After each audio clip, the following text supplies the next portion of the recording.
Hello student. मैं Satish Gupta. राजतलक IAS academy में आपका स्वागत है। तो राजतलक आईएएस एकेडमी इसका शुभारंभ हुआ है 1 जुलाई 2025 से। तो इसमें एमपीपीएससी, यूपीएससी, एमपीएसआई, ईएसबी यानी कि जिसको हम व्यापम के नाम से जानते हैं, वनडे एग्जाम, गवर्नमेंट जॉब की तैयारी करने वाले स्टूडेंट्स के लिए ऑनलाइन और ऑफलाइन दोनों स्वरूप में बैच शुरू किए गए हैं। तो ऑनलाइन क्लास के अंतर्गत सुबह मॉर्निंग टाइम में एमपीपीएससी टारगेट के रूप में एमपीपीएससी प्री 2026 को टारगेट करते हुए एमपीजीएस पर डिस्कस क्लास में लेकर के आया हूं, जो निशुल्क है। यूट्यूब चैनल पर आपको राजतलक आईएएस एकेडमी के प्लेटफॉर्म पर उपलब्ध होगी। और इसके लिए आप ज्यादा से ज्यादा सब्सक्राइब करें, बेल आइकन पर बटन दबाएं ताकि मैं प्रेरित हो सकूं और आपको बेहतर से बेहतर जानकारी उपलब्ध करा सकूं। तो उसी श्रृंखला के अंतर्गत एमपीजीएस सुबह 8:30 से 9:30 के बीच इस श्रृंखला को शुरू किया गया है। और इसका उद्देश्य आपकी बेहतर तैयारी करवाना है ताकि आप एमपीपीएससी प्री 2026 में बेहतर तरीके से परफॉर्म कर सकें। जैसा कि आप जानते हैं कि एमपीपीएससी का जो न्यू सिलेबस आया है, उस न्यू सिलेबस में एमपी को काफी वेटेज दिया गया है। 40 से 45 क्वेश्चन पूछे जा रहे हैं और इसीलिए ये श्रृंखला शुरू की जा रही है। तो इसमें जो प्रारूप रखा गया है, पैटर्न रखा गया है आपको तैयारी करवाने के उद्देश्य का, वो ये रखा है कि एक दिन टॉपिक पर डिस्कस होगा, गहराई से उसको समझाया जाएगा।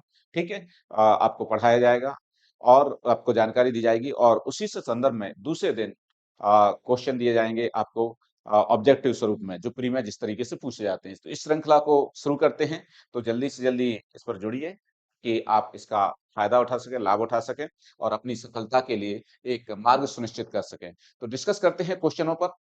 तो मध्य प्रदेश का जो सामान्य परिचय है, सामान्य परिचय यानी कि जनरलाइज जो चीजें हैं, ज्यादातर क्वेश्चन आते हैं। ये जो आज क्वेश्चन पूछे जा रहे हैं, आपसे डिस्कस किया जा रहा है, ये क्वेश्चन ना केवल एमपीपीएससी की जो सिविल सेवा परीक्षा है उसमें पूछे जाते हैं, बल्कि बल्कि एमपीपीएससी द्वारा और भी बहुत सारे एग्जाम आयोजित करवाए जाते हैं। जैसे अभी एफएसओ, जिसको फूड सेफ्टी ऑफिसर के रूप में परीक्षा आयोजित होने जा रही है, असिस्टेंट प्रोफेसर, कभी असिस्टेंट डायरेक्टर कृषि विभाग में होती है।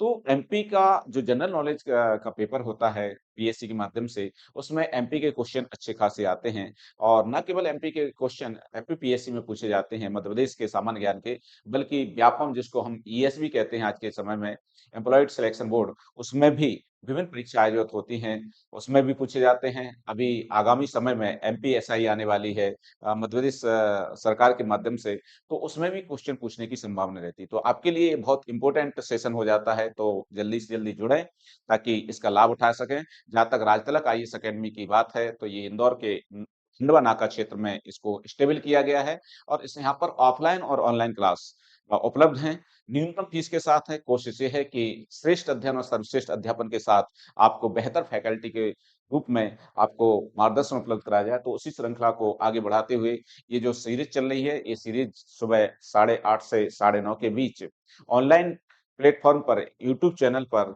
ये उपलब्ध है। एक दिन एमपी यानी कि मध्य प्रदेश जीएस पर आपको डिस्कस होगा, दूसरे दिन उससे संबंधित क्वेश्चन पूछे जाएंगे। तो पिछले लेक्चर में यानी कि कल के लेक्चर में मैंने मध्य प्रदेश सामान्य अध्ययन पर, मध्य प्रदेश सामान्य परिचय पर आपसे डिस्कस किया था। तो उसी से रिलेटेड क्वेश्चन क्वेश्चन पहला क्वेश्चन लेते हैं इसके, कि मध्य प्रदेश का नामकरण किसने किया। तो मध्य प्रदेश का नामकरण किसने किया, इसमें चार ऑप्शन आपको दिए हैं। पट्टाभी सीताराम भैया दिए हैं। इसमें ऑप्शन दिया है आपको पंडित जवाहरलाल नेहरू। इसमें ऑप्शन दिया है आपको पंडित रविशंकर शुक्ल। इसमें ऑप्शन दिया है पंडित डॉक्टर राजेंद्र प्रसाद। तो ये चारों की बात करें तो उस समय जब हमारे मध्य प्रदेश का विलय, मतलब एक एकीकरण हुआ और मध्य प्रदेश का गठन हुआ, उस समय के प्रमुख नेता हैं पट्टाभी सीतारामैया। की बात करें तो मध्य प्रदेश के पहले राज्यपाल कहलाते हैं, स्वतंत्रता संग्राम सेनानी रहे हैं। और त्रिपुरी में जो सम्मेलन हुआ था भारतीय राष्ट्रीय कांग्रेस का, उसमें अध्यक्ष पद के लिए चुनाव लड़ा था नेताजी सुभाष चंद्र बोस के विरुद्ध। हालांकि इस में वो हार गए थे, पराजित हो गए थे इस अध्यक्षीय चुनाव में। और उस पर टिप्पणी की थी पट्टाभी सीतारामैया के बारे में महात्मा गांधी ने, कि पट्टाभी सीतारामैया की हार मेरी हार है। तो मध्य भारत के स्वतंत्रता संग्राम सेनानी क्षेत्र के रूप में इनका महत्वपूर्ण योगदान रहा है। मध्य प्रदेश के पहले राज्यपाल रहे हैं। तो इन्होंने इसका मध्य प्रदेश का नामकरण नहीं किया है, ये मध्य प्रदेश के पहले राज्यपाल अवश्य रहे हैं। पंडित रविशंकर शुक्ल सागर से रहे हैं, काका जी के नाम से प्रसिद्ध रहे हैं और सेंट्रल प्रोविंस एंड बरार के प्रथम मुख्यमंत्री रहे हैं। जब मध्य प्रदेश का गठन हुआ 1 नवंबर 1956 को, उस समय मध्य प्रदेश का गठन हुआ, तो उन्होंने भी इसका नाम नहीं दिया है।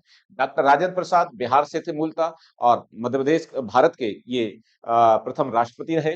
तो कहने का मतलब ये इसको नाम इनको ये जो मध्य प्रदेश का जो नामकरण किया है, वो किया है पंडित जवाहरलाल नेहरू, तत्कालीन प्रधानमंत्री पंडित जवाहरलाल नेहरू ने नामकरण किया है और ये क्वेश्चन आपसे कई बार एमपीपीएससी भी पूछ चुका है और व्यापम के माध्यम से भी क्वेश्चन आता है और एमपीपीएससी की जनरली जो बुक्स हैं उनमें सभी में ज्यादातर मिल जाता है कि मध्य प्रदेश का नामकरण तत्कालीन प्रधानमंत्री श्री पंडित जवाहरलाल नेहरू ने किया था।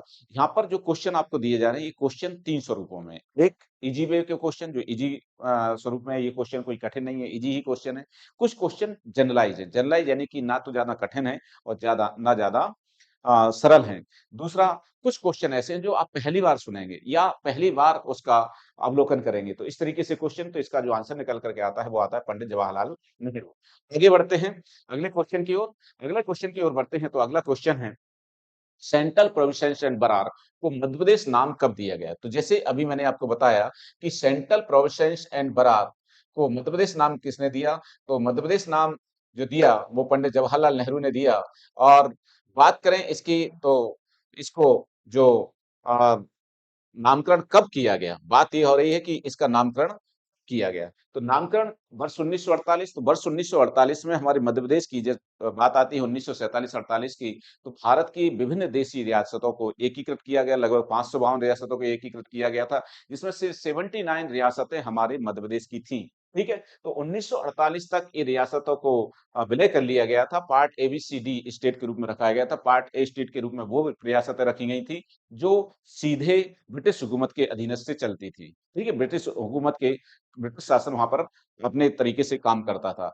उसके अलावा पार्ट बी स्टेट के अंतर्गत बड़ी-बड़ी रियासत रखी गई थी, जैसे हमारे मध्य प्रदेश की बात करें तो इंदौर और इंदौर की होलकर रियासत थी और ग्वालियर की सिंधिया रियासत थी, उसको विलय किया गया था, मध्य भारत प्रांत नाम दिया गया था। पार्ट सी स्टेट के अंतर्गत छोटी-छोटी रियासतें थी और पार्ट डी स्टेट के अंतर्गत अंडमान निकोबार द्वीप समूह को। तो इस तरीके से एकीकरण हुआ था। सेंट्रल प्रोविंस एंड बरार, ये वो क्षेत्र था हमारे मध्य प्रदेश का। बात करें तो सेंट्रल प्रोविंस एंड बरार यानी कि जो हमारे मध्य प्रदेश है, तो मध्य प्रदेश का जो उस समय का क्षेत्र था, तो कहने का तात्पर्य ये कि इसकी बात करें तो इसका जो ये वाला क्षेत्र था, ये वाला क्षेत्र, इस क्षेत्र को सेंट्रल प्रोविंस एंड बरार के नाम से जाना जाता था। सेंट्रल प्रोविंस एंड बरार ये पार्ट ए स्टेट का हिस्सा था और इसी को वर्ष 1950 में, इसके लिए और जानकारी बता दूं तो मार्च 1950 में सेंट्रल प्रोविंस एंड बरार को पंडित श्री जवाहरलाल नेहरू ने मध्य प्रदेश नाम दिया है। ध्यान रखना, ना कि 1956 में। ठीक है? मार्च 1950 में सेंट्रल प्रोविंस को ही मध्य प्रदेश नाम दिया था। अगर कभी आपसे क्वेश्चन ये आ जाए कि मध्य प्रदेश का पुराना नाम क्या है, तो आपको ध्यान रखना होगा सेंट्रल प्रोविंस एंड बरार, ये नाम है। आगे बढ़ते हैं अगले क्वेश्चन की ओर। अगला जो क्वेश्चन है, तो अगले क्वेश्चन की बात करें तो अगला क्वेश्चन कि राज्य पुनर्गठन आयोग ने मध्य प्रदेश राज्य के संदर्भ में राजधानी कहाँ गठित करने की सिफारिश की थी? ये क्वेश्चन है। इंदौर, भोपाल, जबलपुर और सीहोर। तो राज्य पुनर्गठन आयोग 1953 में ये गठित किया गया और 1953 में जब ये गठित किया गया, तो इसकी बात करें तो 1953 में इसके अध्यक्ष बनाया गया किसको? अध्यक्ष बनाया गया इसके सैयद फजल अली को। सैयद फजल अली को अध्यक्ष बनाया गया। 2 और अन्य सदस्य थे, हृदयनाथ कुंजरू और के एम पडिक्कर, और उन्होंने विभिन्न राज्य जो गठित हुए हैं उनके लिए सिफारिशें दी। और हमारे मध्य प्रदेश की बात करें तो मध्य प्रदेश के स्थानीय नेताओं से मिले, चाहे वो महाकौशल के हों या मध्य भारत प्रांत के हों, जितने भी उस समय के स्वतंत्रता संग्राम सेनानी और महान प्रमुख नेता थे, उनसे मिले, उनकी रिकमेंडेशन के आधार पर अपनी रिपोर्ट प्रस्तुत की। सांस्कृतिक एकता और अखंडता, भाषाई और इस आधार पर प्रशासनिक आधार पर ये रिकमेंडेशन दी गई थी, जिनमें से मेन जो आधार बना था वो बना था कहा जाए तो देश की एकरूपता, माने कि एकता और अखंडता को पहली प्राथमिकता दी गई थी। तो उस समय जब राज्य पुनर्गठन आयोग ने अपनी 1955 में रिपोर्ट प्रस्तुत की, तो उसमें हमारे मध्य प्रदेश की राजधानी के लिए उसने सिफारिश की थी कि मध्य प्रदेश राज्य जो गठित किया जाए, उसकी राजधानी जबलपुर रखी जाए। ध्यान रखना है इसको, ठीक है? तो जबलपुर की सिफारिश की थी, लेकिन गठित क्या हुआ? मतलब भोपाल मतलब मध्य प्रदेश की राजधानी कौन-सी बनी? भोपाल बनी। क्यों बनी? क्या कारण रहे?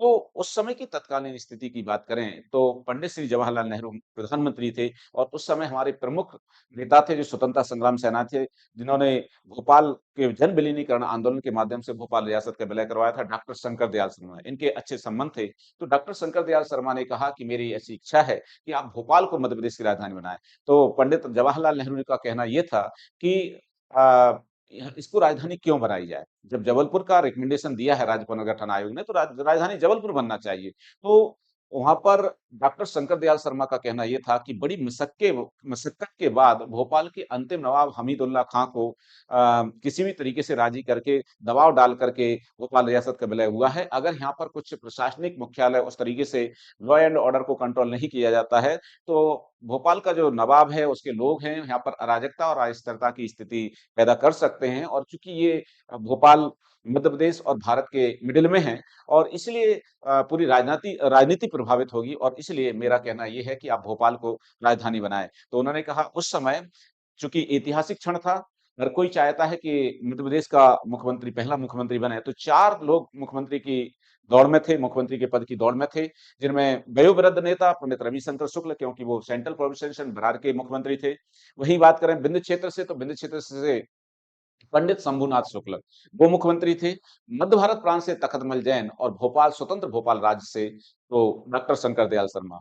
तो पंडित जवाहरलाल नेहरू का कहना ये था कि आपको मुख्यमंत्री के पद की दौड़ से बाहर होना पड़ेगा। आपको मुख्यमंत्री का पद त्यागना होगा मतलब मुख्यमंत्री नहीं बनाए जा सकते मध्य प्रदेश के आपको, ये बात हमारी ये मानना होगी आपको। तो उन्होंने कहा कि अगर भोपाल को राजधानी बनाते हो, तो मैं इस बात के लिए तैयार हूँ। फिर उस समय के वयोवृद्ध नेता थे पंडित रविशंकर शुक्ल, तो उनको मध्य प्रदेश का पहला मुख्यमंत्री बनाया गया और उस समय की राजनीति की शुचिता देखिए कि जब जबलपुर से चल कर के पंडित रविशंकर शुक्ल ट्रेन से आए भोपाल, तो पहली पंक्ति में उनको पुष्पमाला पहनाने के लिए पहली पंक्ति में डॉक्टर शंकर दयाल शर्मा ही खड़े थे। तो इस तरीके से डॉक्टर शंकर दयाल शर्मा सॉरी पंडित रविशंकर शुक्ल मध्य प्रदेश के पहले मुख्यमंत्री बने। हालाँकि 2 महीने तक ही वो मुख्यमंत्री रहे, उसके बाद कार्यकाल के दौरान ही उनका देहांत हो गया। तो 1 नवंबर 1956 से लेकर के 31 दिसंबर 1956 तक वो मुख्यमंत्री रहे, मध्य प्रदेश के पहले मुख्यमंत्री, जिनका कार्यकाल के दौरान ही देहांत हुआ था। तो भोपाल राजधानी बनी, हालाँकि भोपाल राजधानी का मैंने जो कारण बताया, वो रहा लेकिन उस समय भोपाल कोई जिला नहीं था। छोटी-सी तहसील थी और सीहोर की तहसील थी, लेकिन उसके बावजूद भी बना 1972 में जाकर के ये जिला बना। तो इसको जानकारी को ध्यान रखना होगा, तो इस तरीके के क्वेश्चन तो देखिए यहाँ पर केवल क्वेश्चन का आप मतलब ये नहीं है कि आपको आंसर बताया रैंडमली और बताओ इसका आंसर क्या है और आगे बढ़ गए। पूरा एनालिसिस होना चाहिए। कई बार क्या होता है कि जो 4 ऑप्शन आपके आते हैं, 4 ऑप्शन में से भी कई बार क्वेश्चन निकल कर के वो आगामी एग्ज़ाम की परीक्षा में वो दे देता है। तो इसलिए आवश्यक हो जाता है कि उसको हम ध्यान रखें। अगला क्वेश्चन है कि मध्य प्रदेश को निम्नलिखित से वर्तमान में कौन से उपनाम से नहीं जाना जाता है? तो मध्य प्रदेश को विभिन्न उपनामों से जाना जाता है। अगर देखिए पहली बात तो राजतिलक आईएएस अकेडमी का ये ऑनलाइन प्लेटफ़ॉर्म है और निःशुल्क है। इसमें कोई आपको फीस जमा नहीं करना है हाल-फिलहाल, ठीक है? तो कहने का मतलब ये है कि पहले जो मैंने टॉपिक आपको समझाया, उसको समझिए। कल मैंने टॉपिक में मध्य प्रदेश के उपनाम बताए, उसके कारण भी बताए, क्यों इनको इस उपनाम से जाना जाता है। तो अगर उसको पढ़ेंगे तो ये आंसर आप आराम से निकाल पाएँगे। तो हमारे मध्य प्रदेश को सोया राज्य कहा जाता है, मध्य प्रदेश का हृदय प्रदेश कहा जाता है, मध्य प्रदेश भारत का हृदय प्रदेश कहा जाता है। इसके अलावा इसको चीता राज्य कहा जाता है, टाइगर स्टेट कहा जाता है, लेपर्ड स्टेट कहा जाता है। इसको बात करें तो इसको कलाओं का घर कहा जाता है, लघु भारत कहा जाता है, नदियों का मायका कहा जाता है। तो ये पूरे नाम मैंने समझाए हैं। अब चूँकि यहाँ पर क्वेश्चन पूछा है कि मध्य प्रदेश को निम्नलिखित से वर्तमान में कौन से उपनाम से नहीं जाना जाता है। देखिए, वर्तमान शब्द जुड़ा हुआ है। वर्तमान शब्द जुड़ा है तो हमें समझना होगा, ठीक है? तो कलाओं का घर, बिल्कुल कलाओं का घर कहा जाता है। कलाओं का घर कहा जाता है मध्य प्रदेश को, ठीक है? कि कलाओं की जननी रहा है, चाहे वो चित्रकला की बात करें, चाहे हम बात करें वास्तुकला की या फिर स्थापत्य कला की या फिर बात करें हम संगीत की, सभी कला के प्रारूपों में कि जननी मध्य प्रदेश माना जाता है। साहित्य के मामले में भी समृद्ध रहा है, तो कलाओं का घर बिल्कुल कहा जाता है। शांति का टापू कहा जाता है क्योंकि मध्य प्रदेश एक ऐसा राज्य है जो शांति प्रिय है। यहाँ पर सांप्रदायिक तनाव नहीं बढ़ता, ठीक है? यहाँ पर सांप्रदायिक सद्भाव है, यहाँ पर सामाजिक समरसता है, इसलिए इसको शांति का टापू कहा जाता है और पूर्व मुख्यमंत्री श्री शिवराज सिंह चौहान ने इस शब्द को कई बार इस्तेमाल किया है। ठीक है? इसके बाद बात करें तो चीता राज तो आपको पता होगा नामीबिया और दक्षिण अफ्रीका से हमारे मध्य प्रदेश में चीता लाए गए हैं। श्योपुर के पालपुर कोनो राष्ट्रीय उद्यान में इसको इनको पुनर्वास और विस्थापित किया गया है और इनका कौनवा बढ़ रहा है। तो बिल्कुल चीता राज्य कहा जाता है, एकमात्र प्रदेश है जहाँ पर चीता हैं इस समय, ठीक है? भारत का इथोपिया, तो ये शब्द हमारे मध्य प्रदेश से अब हट गया है। इथोपिया पहले 2018 से पहले किया कहा जाता था। ये हमारे मध्य प्रदेश के ऊपर एक धब्बा धब्बा था, एक दाग था, क्योंकि मध्य प्रदेश में देश का सर्वाधिक कुपोषण था। सबसे ज्यादा कुपोषित बच्चे हमारे मध्य प्रदेश में मिलते थे। हालांकि 2018 के बाद डाटा ये है कि अब बिहार और उड़ीसा पहले दूसरे स्थान पर हैं। हमारे मध्य प्रदेश का जो नाम है वो तीसरे स्थान पर आ गया है। तो अब हम मध्य प्रदेश का इसको मतलब भारत का इसको इथोपिया नहीं कहा जाता है। तो इसका आंसर हो जाता है सी। आगे बढ़ते हैं अगले क्वेश्चन की ओर। अगला क्वेश्चन है, निम्नलिखित में से कौन सा एक मध्य प्रदेश का नाम नहीं है? सोया राज्य, लघु भारत, नदियों का मायका और भारत का दिल। तो अभी मैंने आपको बताया सोया राज्य कहा जाता है क्योंकि सोयाबीन की सबसे ज्यादा फसल हमारे मध्य प्रदेश में होती है। लघु भारत बिल्कुल कहा जाता है क्योंकि अनेकता में एकता भारतीय संस्कृति की विशेषताओं को सही मायने में चरितार्थ करता है हमारा मध्य प्रदेश। ठीक है, सामाजिक समरसता और सांप्रदायिक सद्भाव के साथ रहते हैं यहाँ के लोग, तो इसलिए इसको लघु भारत कहा जाता है। नदियों का मायका, तो मध्य प्रदेश में सबसे ज्यादा नदियों का उद्गम स्थल है क्योंकि प्रादीपीय क्षेत्र है, तो इसलिए यहाँ से सबसे ज्यादा नदियां निकलती हैं। लगभग 200 से अधिक नदियां का उद्गम हमारे मध्य प्रदेश से होता है, जिसमें से 134 नदियां तो इंडिया वाटर पोर्टल रिपोर्ट में दर्ज हैं। तो नदियों का मायका कहा जाता है। भारत का दिल, देखिए भारत का हृदय प्रदेश मध्य प्रदेश को कहा जाता है, भारत का दिल नहीं कहा जाता। भारत का दिल दिल्ली को कहा जाता है, तो आंसर हो जाता है इसमें डी। ठीक है, आगे बढ़ते हैं।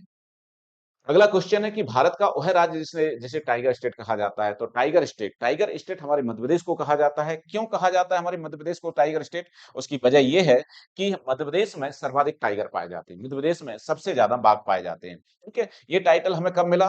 ठीक है, टाइगर स्टेट का, तो टाइगर स्टेट का टाइटल जो हमें मिला वो मिला 1999 में। 1999 हमारे मध्य प्रदेश में 712 टाइगर थे। ठीक है, तो 712 टाइगर थे। ठीक है, टाइगर यानी कि बाघ, चूंकि हमारे मध्य प्रदेश में सबसे ज्यादा वनाच्छादित राज्य है, सबसे ज्यादा वन है और इसलिए वन्यजीव भी पर्याप्त हैं। वन्यजीव भी पर्याप्त हैं और वन्यजीव पर्याप्त हैं तो उनके शिकार के लिए टॉप कंज्यूमर के रूप में बाघ भी है, बाघ भी रहा है। लेकिन यहाँ पर अधिक संख्या होने की वजह से अंतर्राष्ट्रीय स्तर पर बाघ की काफी मांग होती है। तो बाघ की खाल है, नाखून है, दांत है, तो इनका अवैध शिकार होता है अंतर्राष्ट्रीय मांग को देखते हुए। तो यहाँ पर अवैध तरीके से काफी शिकार हुआ और एक समय आया कि मध्य प्रदेश में जो 712 बाघ थे 1999 में, वो 2008-9 में घटते हुए कितने हो गए? 253 हो गए। ये संख्या बहुत कम हो गई थी, तो इसलिए फिर इस पर सरकार ने एक्शन लिया। भारत सरकार ने टाइगर टास्क फोर्स गठित किया गया और इस पर पूरी निगरानी रखी गई और जो राष्ट्रीय उद्यान वगैरह है वहां पर रिफ्लेक्टर लगाए गए। इसके अलावा उनका पूरा ट्रैकिंग किया गया। कारा प्रजनन जो एक नेचुरल तरीके से संतति बढ़ाने के लिए कोशिश होती है, बाड़े में रखा जाता है, कोर क्षेत्र में रखा जाता है, तो इस तरीके की प्रक्रिया अपनाई गई और हमारे मध्य प्रदेश में धीरे-धीरे बाघों की संख्या बढ़ी और वर्तमान में हमारे मध्य प्रदेश में 785 बाघ पाए जाते हैं। तो हमारे मध्य प्रदेश में जो नवीनतम रिपोर्ट है, उसके आधार पर सर्वाधिक बाघ हमारे मध्य प्रदेश में पाए जाते हैं और इसलिए जो हमारा एक टाइटल छिन गया था 2008 में, क्योंकि 2008 में कर्नाटक में ज़्यादा टाइगर हो गए थे, मतलब संख्या के रूप में 400 से ऊपर थे, हमारे यहाँ 253 ही थे। तो ये टाइटल छिन गया था, तो फिर उससे हमने पुनः टाइटल प्राप्त किया है। तो मध्य प्रदेश में सबसे ज़्यादा टाइगर यानी कि बाघ पाए जाने के कारण इसको टाइगर स्टेट कहा जाता है। आगे की ओर बढ़ते हैं। अगला क्वेश्चन है, मध्य प्रदेश में कौन सा शहर संस्कृति राजधानी के नाम से जाना जाता है? तो मध्य प्रदेश का संस्कृति राजधानी के रूप में बात करें तो मध्य प्रदेश में संस्कृति राजधानी के रूप में जबलपुर, भोपाल, इंदौर और उज्जैन। तो जबलपुर को कहा जाता है क्या? संस्कार धानी। संस्कार धानी इसलिए कहा जाता है क्योंकि 1940 में जब आचार्य विनोबा भावे, तो आचार्य विनोबा भावे की बात करें तो ये जब वो आए और जैसे कि हमारी भारतीय हिंदू संस्कृति परंपरा है कि तिथि देवो भव, तो जब आचार्य विनोबा भावे व्यक्तिगत सत्याग्रह के लिए जबलपुर पधारे थे, तो वहाँ की आम जनता ने उनका भव्य स्वागत किया था, जिससे अभिभूत होकर के उन्होंने जबलपुर को संस्कार धानी कहा था और इसलिए इसको हम संस्कार राजधानी कहते हैं। भोपाल हमारी प्रशासनिक और राजनीतिक राजधानी है, ठीक है? तो ओरिजिनल राजधानी हमारी कौन-सी है? ओरिजिनल राजधानी हमारी भोपाल ही है, ठीक है? तो ओरिजिनल राजधानी हमारी भोपाल है, ठीक है? प्रशासनिक और राजनीतिक दृष्टिकोण से। इसको इंदौर में चूँकि व्यावसायिक और औद्योगिक गतिविधियाँ ज़्यादा होती हैं, इसलिए इसको व्यावसायिक राजधानी भी कहा जाता है, औद्योगिक राजधानी भी कहा जाता है। खेल की जननी रही है ये, खेल संस्थाएँ यहाँ पर स्थापित हुई हैं। वारसी क्लब के रूप में क्रिकेट क्लब के नीचे स्थापित हुआ, फिर होलकर क्रिकेट एसोसिएशन स्थापित हुआ, जिसको वर्तमान में हम एमपीसीए के नाम से जानते हैं। तो इस तरीके की गतिविधियां हुई, तो इसको खेल राजधानी कहा जाता है। उज्जैन, तो उज्जैन को कहा जाता है संस्कृति राजधानी। ठीक है, तो उज्जैन को क्या कहा जाता है? संस्कृति राजधानी कहा जाता है। तो संस्कृति राजधानी उज्जैन को कहा जाता है, इसलिए उज्जैन आंसर रहेगा इसका। क्यों कहा जाता है? क्योंकि देश का सबसे बड़ा सांस्कृतिक और आध्यात्मिक सिंहस्थ महाकुंभ मेले का आयोजन हमारे मध्य प्रदेश के उज्जैन में होता है। तो ये सनातन धर्म हिंदू संस्कृति का संवाहक है और इसीलिए इसको संस्कृति राजधानी कहा जाता है। तो उज्जैन को कहा जाता है, आंसर 7 का निकलेगा उज्जैन। अगले क्वेश्चन की ओर बढ़ते हैं। अगला क्वेश्चन है कि जबलपुर को संस्कार राजधानी सर्वप्रथम किसने कहा था? तो मैंने अभी आपको बताया आचार्य विनोबा भावे, तो आंसर रहेगा इसका बी। अगले क्वेश्चन की ओर बढ़ते हैं। अगला क्वेश्चन है निम्नलिखित से कौन सा युग्म सुमेलित नहीं है? तो एक और स्थल नाम दिए हैं, एक बार उपनाम दिए हैं। तो मैंने अभी बताया आपको इंदौर खेल राजधानी है। पचमढ़ी को मध्य प्रदेश का एकमात्र हिल स्टेशन है। गर्मियों के दृष्टिकोण से स्वास्थ्यवर्धक जलवायु यहाँ पर रहती है, तो इसलिए उपनाम के रूप में इसको ग्रीष्म राजधानी कहा जाता है। बीढ़न, सिंगरौली जिले का बीढ़न में सबसे ज्यादा ताप विद्युत बनती है और इसलिए ऊर्जा की राजधानी कहलाता है बीढ़न, सिंगरौली जिले का। भोपाल व्यावसायिक राजधानी नहीं है, भोपाल हमारी प्रशासनिक राजनीतिक राजधानी है। व्यावसायिक गतिविधियों के आधार पर इंदौर को ही हम व्यावसायिक एवं औद्योगिक राजधानी कहलाते हैं। और चूंकि यहाँ पर पूछा है कि कौन सा सुमेलित सही नहीं है, तो डी वाला ऑप्शन सुमेलित नहीं है, तो आंसर बन जाता है इसका डी। अगले क्वेश्चन की ओर बढ़ते हैं। क्षेत्रफल के आधार पर मध्य प्रदेश का भारत में कौन सा स्थान है? पहला, दूसरा, तीसरा और चौथा। तो क्षेत्रफल के आधार पर सबसे बड़ा राज्य है राजस्थान, दूसरे नंबर पर है मध्य प्रदेश, तीसरे पर है महाराष्ट्र। जब मध्य प्रदेश का गठन हुआ था 1956 में, तो 1956 से लेकर के 2000 तक हमारा मध्य प्रदेश क्षेत्रफल के आधार पर देश का सबसे बड़ा राज्य कहलाता था। लेकिन 31 अक्टूबर 2000 को हमारा 1/3 हिस्सा दक्षिण पूर्वी हिस्सा छत्तीसगढ़ के रूप में विभाजित हो गया, तो हमारा क्षेत्रफल घट गया। तो वर्तमान में हम दूसरे पोजीशन पर आते हैं, तो आंसर बनता है इसका दूसरा, यानी कि आंसर बनता है 10वीं का बी। अगले क्वेश्चन की ओर बढ़ते हैं। मध्य प्रदेश राज्य का कुल क्षेत्रफल भारत के कुल क्षेत्रफल का कितना प्रतिशत है? तो भारत का क्षेत्रफल जो है, भारत का क्षेत्रफल कितना है? भारत का क्षेत्रफल है,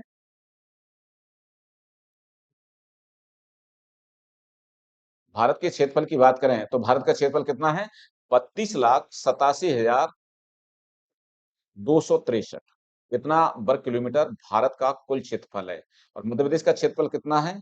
308,252 वर्ग किलोमीटर। ठीक है, तो ये हमारे मध्य प्रदेश की बात करें तो इसका जो क्षेत्रफल है वो कितना है? 9.38% है। ये चीज आपको ध्यान रखना होगी।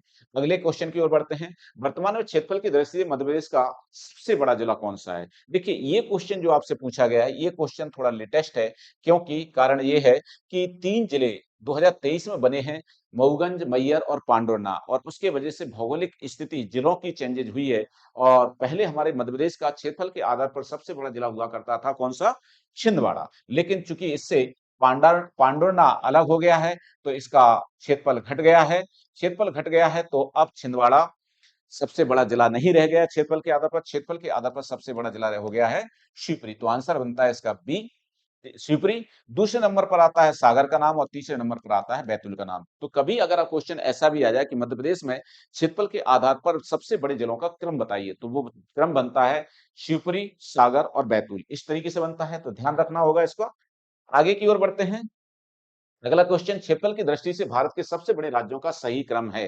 तो क्षेत्रफल के आधार पर सबसे बड़ा जो सही क्रम है, तो मैंने अभी आपको डिस्कस में बताया, कल भी मैंने आपको जो लेक्चर डिस्कस किया था उसमें बताया था कि सबसे पहले आता है राजस्थान, दूसरे नंबर पर आता है मध्य प्रदेश और तीसरे नंबर पर आता है महाराष्ट्र और चौथे नंबर पर आता है उत्तर प्रदेश। तो इसका आंसर हो जाता है ए, राजस्थान, मध्य प्रदेश, महाराष्ट्र और उत्तर प्रदेश। इस तरीके से ध्यान रखना है।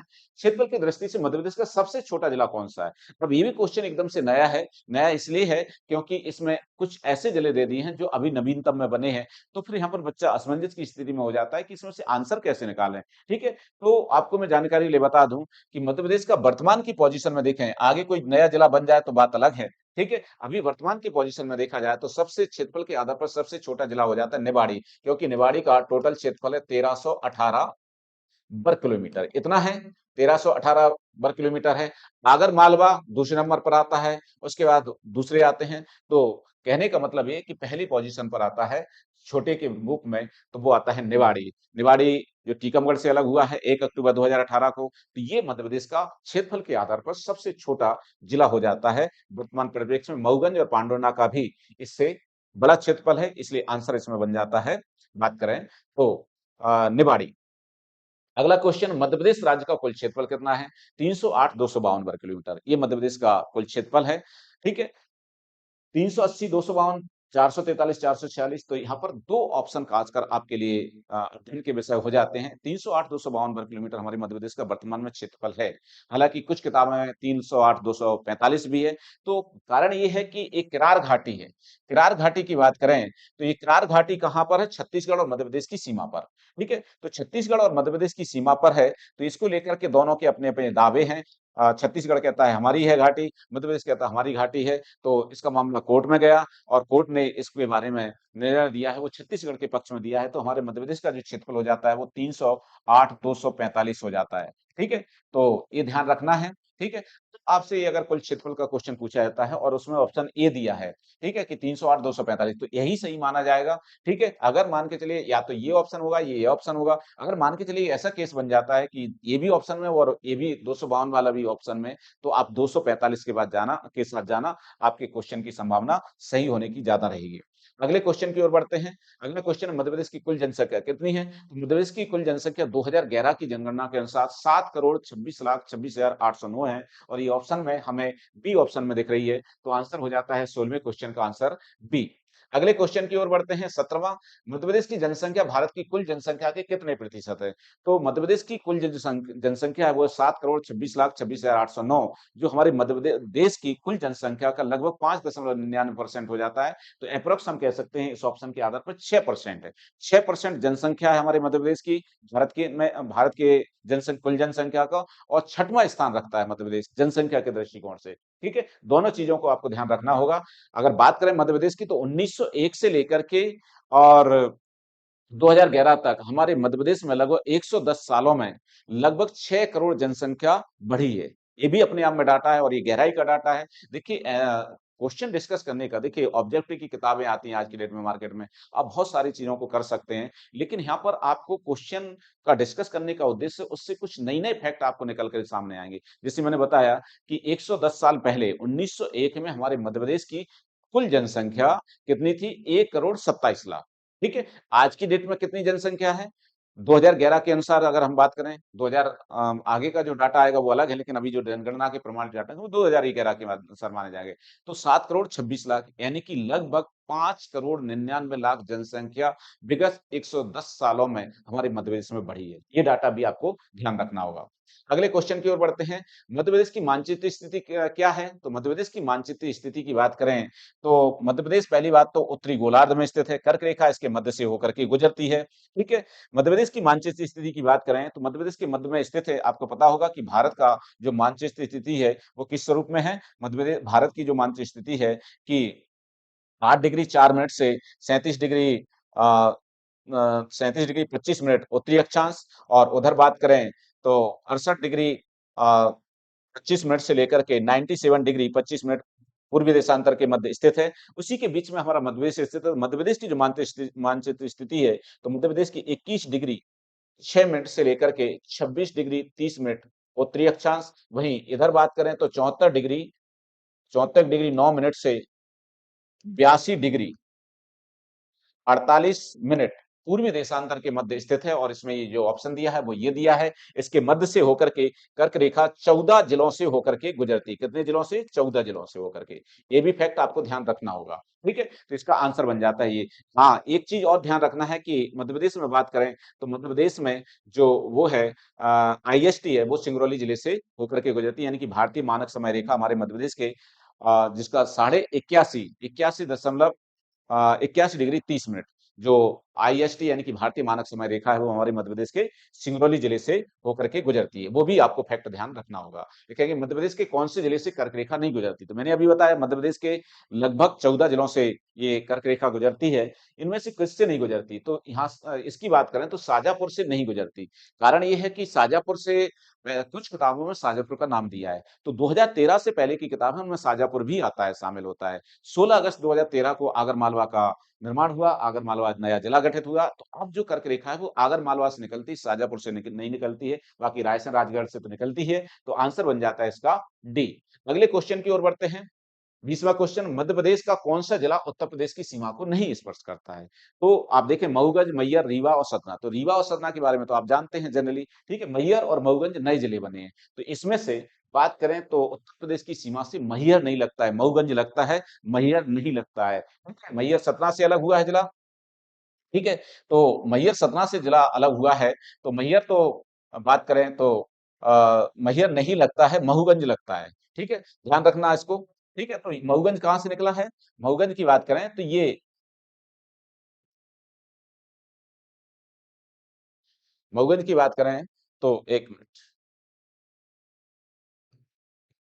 तो ये रीवा से विभाजित हुआ है, ठीक है? मैहर की बात करें तो सतना से, तो सतना और रीवा दोनों लगते हैं, लेकिन कारण ये है कि सतना ऊपरी हिस्से में है, मैहर निचले हिस्से में है, तो ये उत्तर प्रदेश से नहीं लगता है, तो आंसर बन जाता है मैहर। इसको ध्यान रखना होगा आपको।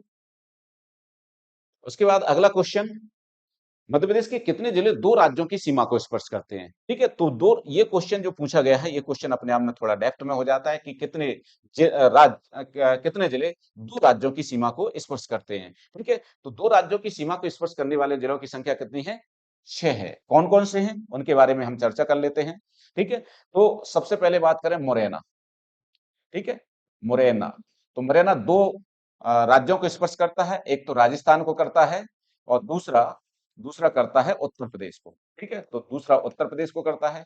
उसके बाद शिवपुरी, तो आपको पता होगा कि मध्य प्रदेश का जो नक्शा है, यानी कि अगर हम आपको पता होगा कि पंडित जवाहरलाल नेहरू ने ये कहा था कि ये मध्य प्रदेश का एक ऐसा नक्शा है, बैठे हुए ऊँट जैसा, तो ऊँट की जो गर्दन वाला हिस्सा है, अगर मध्य प्रदेश की नक्शा बात करें, तो वो शिवपुरी है। तो दोनों साइड, एक साइड उसका राजस्थान लगता है और दूसरी साइड झांसी वाला इलाका लगता है, यानी कि यूपी वाला लगता है। तो ये भी उत्तर प्रदेश और राजस्थान की सीमा को स्पर्श करता है। उसके बाद बात करते हैं झाबुआ, तो झाबुआ भी 2 राज्यों को स्पर्श करता है। ये किस-किस को स्पर्श करता है? तो राजस्थान को स्पर्श करता है उत्तरी हिस्से में, और दक्षिणी हिस्से में किसको करता है? दक्षिणी हिस्से में करता है गुजरात को। उसके बाद अलीराजपुर, अलीराजपुर की बात करें तो ये भी 2 राज्यों को स्पर्श करता है। कौन-कौन से को करता है? तो अलीराजपुर करता है, एक तो करता है आपके गुजरात को और दूसरा महाराष्ट्र को। ठीक है? तो ये भी 2 राज्यों को स्पर्श करता है। उसके बाद बात करें तो बालाघाट, तो बालाघाट की बात करें तो बालाघाट महाराष्ट्र को स्पर्श करता है और साथ में किसको करता है? ये छत्तीसगढ़ को करता है। ठीक है? उसके बाद बात करें सिंगरौली, तो सिंगरौली, सिंगरौली की बात करें तो ये छत्तीसगढ़ को स्पर्श करता है प्लस यूपी को स्पर्श करता है। ठीक है? तो ये आप देखेंगे 1, 2, 3, 4, 5 और 6, 6 जिले हैं जो हमारे मध्य प्रदेश के जो 2 राज्यों की सीमा को स्पर्श करते हैं। ठीक है? तो ये फैक्ट भी आपको इस तरीके से ध्यान रखना होगा। इससे संदर्भ में किसी तरीके का क्वेश्चन आपसे पूछा जा सकता है। अगले क्वेश्चन की ओर बढ़ते हैं।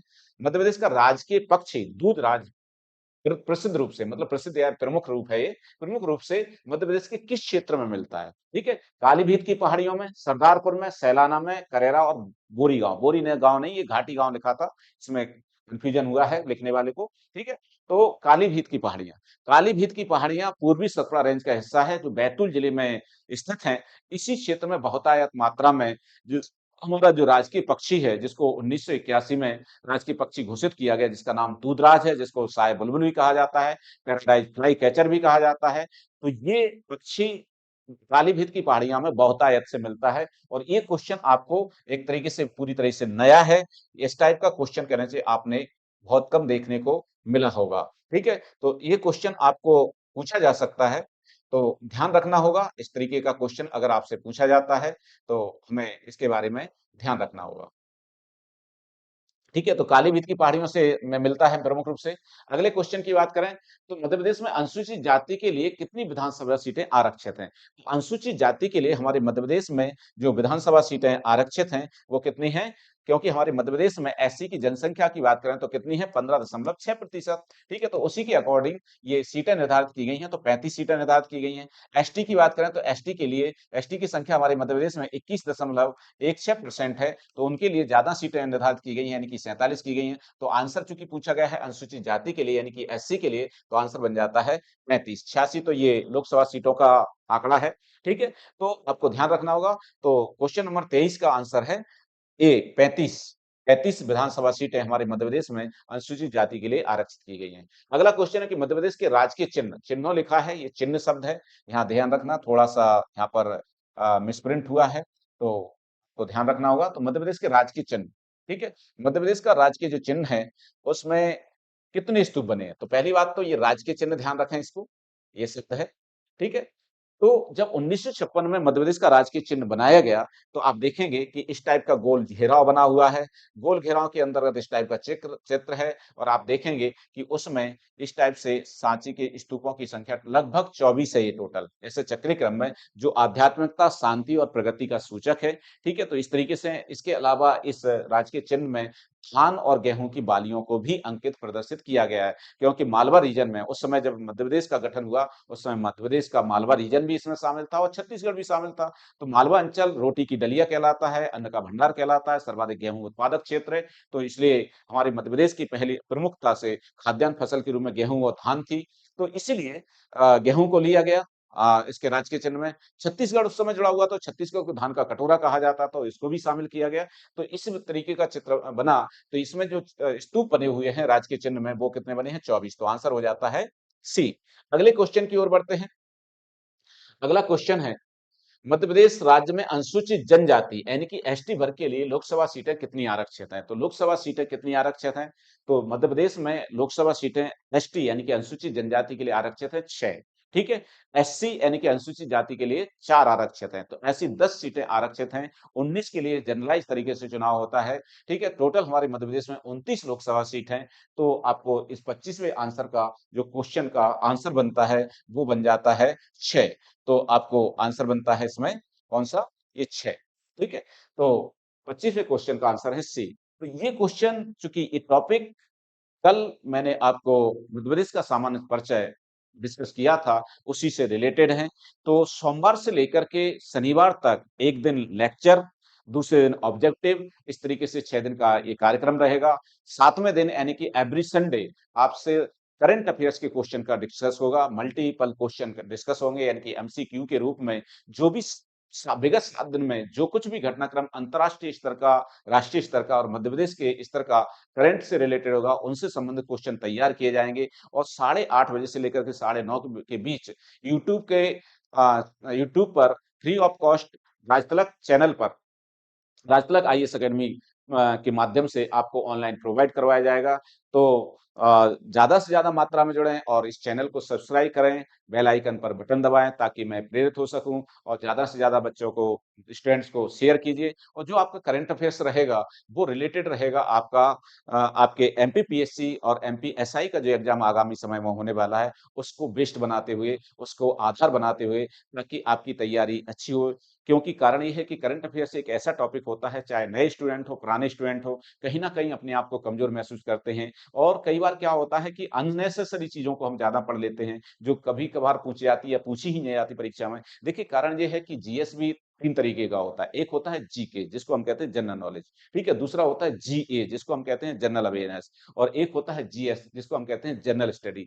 आपसे जो करंट अफेयर्स है या जो सामान्य नॉलेज पूछा जाता है, वो जीएस के रूप में पूछा जाता है, जनरल स्टडी यानी कि सामान्य अध्ययन के रूप में पूछा जाता है। सामान्य ज्ञान पेपर वो होते हैं जैसे खासकर जो वनडे एग्ज़ाम में होते हैं जिसमें आपसे वन लाइन फैक्टर के रूप में पूछा जाता है एक इन्फॉर्मेशन के रूप में पूछा जाता है। लेकिन यहाँ पर आप देखेंगे सिविल सेवा की जो परीक्षा होती है, ये कठिनतम परीक्षा होती है और इसमें एनालिसिस के आधार पर, रीजन के आधार पर गहराई से क्वेश्चन आते हैं, डेप्थ में क्वेश्चन आते हैं और उसी लेवल की हमें तैयारी करना होती है। एक होता है जीए जनरल अवेयरनेस तो जो एसएससी है, बैंकिंग, रेलवे है, उसमें सामान्य जागरूकता में घटित होने वाली घटनाओं से संबंधित क्वेश्चन पूछे जाते हैं। तो करंट अफेयर्स के भी 3 स्वरूप होते हैं। चूँकि आप देखेंगे कि हमारा जो एमपीपीएससी का न्यू सिलेबस बना है, तो उसमें हम देखते हैं कि उसमें करंट अफेयर्स इस तरीके से जोड़ा है कि अंतर्राष्ट्रीय घटनाएँ, राष्ट्रीय घटनाएँ और मध्य प्रदेश की समसामयिक घटनाएँ। तो हमें तीनों स्वरूप में इसको तैयार करना पड़ेगा। जैसे अंतर्राष्ट्रीय स्तर पर कोई संगठन है, कोई अंतर्राष्ट्रीय संगठन है, उसके अध्यक्ष चेंज हुए, कोई नए अध्यक्ष बने, उनके बारे में पूछ सकते हैं। कोई चक्रवाती तूफान आ गया, उसके बारे में वो पूछ सकता है। कोई समझौता हुआ है किसी प्रकार का किन्हीं देशों के पास साथ, तो उसके बारे में क्वेश्चन पूछा जा सकता है। तो इस तरीके के क्वेश्चन अंतर्राष्ट्रीय स्तर पर पूछे जाते हैं। राष्ट्रीय स्तर की बात करें तो राष्ट्रीय स्तर में वो आपसे क्वेश्चन पूछता है खासकर कोई योजना नई लॉन्च हुई है या कोई नया संगठन का कोई अध्यक्ष चेंज हुआ है, ठीक है? इस तरीके के क्वेश्चन आर्थिक सर्वेक्षण के आंकड़े हैं या कोई आर्टिकल चर्चा का विषय रहा है या कोई ऐतिहासिक घटना घटी है, तो उसके संदर्भ में करंट अफेयर्स का क्वेश्चन पूछा जाता है। इसी तरीके से मध्य प्रदेश का भी करंट अफेयर्स तैयार होता है। मध्य प्रदेश में वर्तमान में क्या घटित हो रहा है, सरकार के द्वारा कोई योजनाएँ लॉन्च की गई है या कोई बड़ा डिक्लेरेशन किया गया है या कोई ऐसी घटना घट गई है जो ऐतिहासिक बन गई है, तो इस तरीके का करंट अफेयर आपसे पूछा जाएगा। तो ये 7 दिन का करंट अफेयर्स तैयार करके मतलब से एवरी संडे टू संडे 8:30 बजे से लेकर के 9:30 बजे के बीच मैं एमपीपीएससी 2026 को प्री को टारगेट करते हुए ये करंट अफेयर्स की श्रृंखला लेके आ रहा हूँ। तो सोमवार से लेकर के शनिवार तक हमारे मध्य प्रदेश जीएस की क्लास होगी और संडे को सुबह-सुबह 8:30 से 9:30 के बीच करंट अफेयर्स की क्लास होगी। तो ज़्यादा से ज़्यादा मात्रा में स्टूडेंट्स जुड़ें और अपनी तैयारी को एक नया आधार प्रदान करें ताकि आगामी समय में जो 2026 की जिसके बारे में सुना जा रहा है कि पिछले 2024-25 में भले ही वैकेंसी कम आई लेकिन इस बार ज़्यादा वैकेंसी आ गई। तो उस तरीके से अपनी तैयारी को एक सफलतादायी रणनीति बनाते हुए उसको एक तैयारी को एक मूवमेंट दें ताकि आप सफल हो सकें। तो आज के लिए इतना ही, बाकी अगली क्लास आगामी लेक्चर में होगी। एक चीज़ और बताना चाहूँगा, कोशिश ये रहती है कि 8:30 से 9:30 के बीच लाइव क्लास आपको उपलब्ध कराई जाए और वो डेडिकेशन के साथ, समर्पण के साथ, अनुशासन के साथ उपलब्ध ही कराई जाएगी। लेकिन कई बार क्या होता है टेक्निकल इश्यू आ गया, कई बार लाइट जाने से, कई बार इंटरनेट के कनेक्शन के सर्वर डाउन होने से, तो कई बार लाइव क्लास नहीं जा पाती, ठीक है? तो उसके लिए बिल्कुल चिंता ना करें। अगर लाइव क्लास उस समय नहीं आ पा रही है, तो कोई बात नहीं, उसी दिन आपको रिकॉर्डेड फॉर्म में आपको क्लास उपलब्ध कराई जाएगी। जिस टॉपिक से रिलेटेड कहने चाहिए टॉपिक होना था, अगर सुबह वैसे तो कोशिश ये है कि 8:30 से 9:30 के बीच कहने चाहिए उपलब्ध रहूँगा और कंटिन्यू के रूप में क्लास रहेगी। अगर किसी कारणवश से ये क्लास नहीं हो पा रही है, तो उसी दिन आपको रिकॉर्डेड वीडियो के रूप में, रिकॉर्डेड लेक्चर के रूप में आपको क्लास उपलब्ध कराई जाएगी। कहने का मतलब ये सतत विकास, जिस तरीके का शब्द है, उसी तरीके से सतत प्रयास, सतत तैयारी के रूप में आपको तैयारी को आधार प्रदान करने के लिए राजतलक आईएएस अकेडमी हमेशा खड़ा है और मैं सतीश गुप्ता 20 साल के अनुभव के साथ आपको तैयारी कराने के लिए पूरी तरीके से सज्ज हूँ। तो आप भी अपनी जो तैयारी बहुत सारे स्टूडेंट्स ऐसे हैं कि कोरोना काल की वजह से बेचारे घर चले गए। उनका लक्ष्य था उन्होंने 2-3 महीने 2-3 साल सॉरी मेहनत की, लेकिन उसके बावजूद भी अब इतना सामर्थ्य नहीं है इकोनॉमिक कंडीशन इस टाइप की नहीं है कि वो इंदौर जैसे शहर में आकर के अपनी तैयारी कर सकें। तो उनके लिए भी ऑनलाइन क्लास उपलब्ध रहेगी। आज की डेट में सोशल मीडिया का ज़माना है, ऑनलाइन हर चीज़ उपलब्ध है, तो ऑनलाइन बिल्कुल आप क्या नीचे घर बैठे इस लेक्चर को प्राप्त कर सकते हैं। ठीक है? ऑफ़लाइन के रूप में जो बच्चे यहाँ पर तैयारी कर रहे हैं, लाइब्रेरी में बैठ कर के तैयारी कर रहे हैं, अपने पर्सनल रूम पर बैठ कर के तैयारी कर रहे हैं, उनके लिए भी उपलब्ध है और यहाँ पर ऑनलाइन और ऑफ़लाइन दोनों मोड में क्लासेस चल रही हैं और कोशिश ये है कि न्यूनतम फीस के साथ आपको सर्वश्रेष्ठ तैयारी करवाया जाए, ताकि आपको सफलता सुनिश्चित हो सके। तो आज के लिए इतना ही, बाकी और डिस्कस हम अगले लेक्चर में करेंगे। जय हिंद।